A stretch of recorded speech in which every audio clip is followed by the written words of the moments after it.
最新消息，图为昨天晚上刚刚经历了大风暴的6名温州人回到普吉后的晚餐，船上6个温州人，3个大人3个小孩。张女士此次去普吉是一家4口人，同行的还有很多朋友，他们这个团一共21人，都是温州人。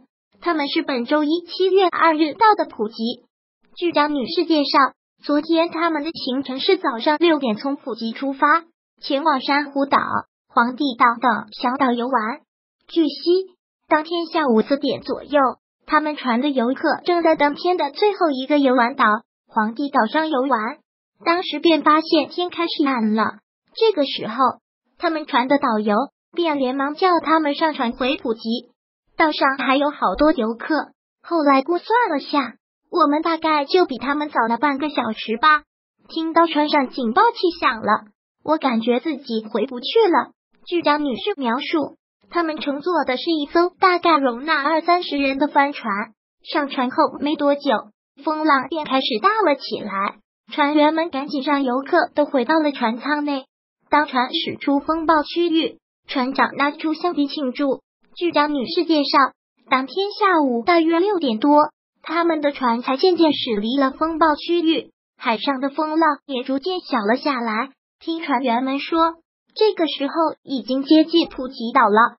在无温州旅行团遇险报告，泰国有部分涉水项目存在安全隐患。泰国是中国游客出境游最受欢迎的目的地之一，其也不断的开通新国际航线，吸引中国游客。根据泰国官方统计，去年中国赴泰游客超过950万人次，但与此同时，因泰国旅游安全事故频发，受伤身亡的中国游客数字也在飙升。去年上半年，在泰国就有30名中国游客死亡。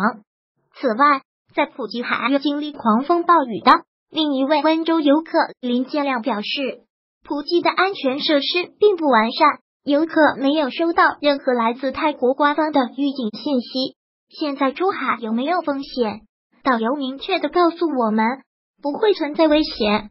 微博网友春江路福万年梨膏曾在网上发帖，去年7月初，他和几个朋友在泰国普吉岛海上也经历了这种暴风雨，遭遇了最高地方有4米高的海浪，坐着游艇几乎是视死如归，吓得哭都哭不出来。当看见海岸线的时候，真感恩上苍没让我们死，此生再也不想出海游玩。